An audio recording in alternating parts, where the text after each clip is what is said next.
গত 3 দিন আগে আমি কুমিল্লা মামলার এই মাহফিলের মামলার হাজিরা দিছি 3 দিন আগে। এই জোয়াগের মাহফিলের মামলা খেয়ে জেল খেটেছেন। আজকে আবার সেই মঞ্চেই আমাদের মাঝে উপস্থিত হয়েছেন সুলতানুল ওয়াইজিন পীরে কামিল আল্লামা খালেদ সাইফুল্লাহ আইয়ুবী দামাত বরকাতুহুম। আল্লামা খালেদ সাইফুল্লাহ আইয়ুবী দামাত বরকাতুহুম। একটা মাহফিল কেন্দ্র করেও মামলা মোকদ্দমা হয়ে যায়।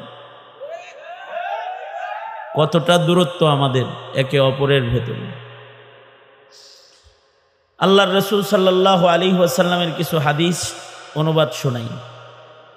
আল্লাহর রাসূল সাল্লাল্লাহু আলাইহি ওয়াসাল্লাম একদিন সাহাবীদেরকে বললেন, আমি কি তোমাদেরকে এমন আমল শিখাবো না যার দ্বারায় তোমাদের একে অপরের মহব্বত বাড়বে? সাহাবীরা বললেন, জি আল্লাহ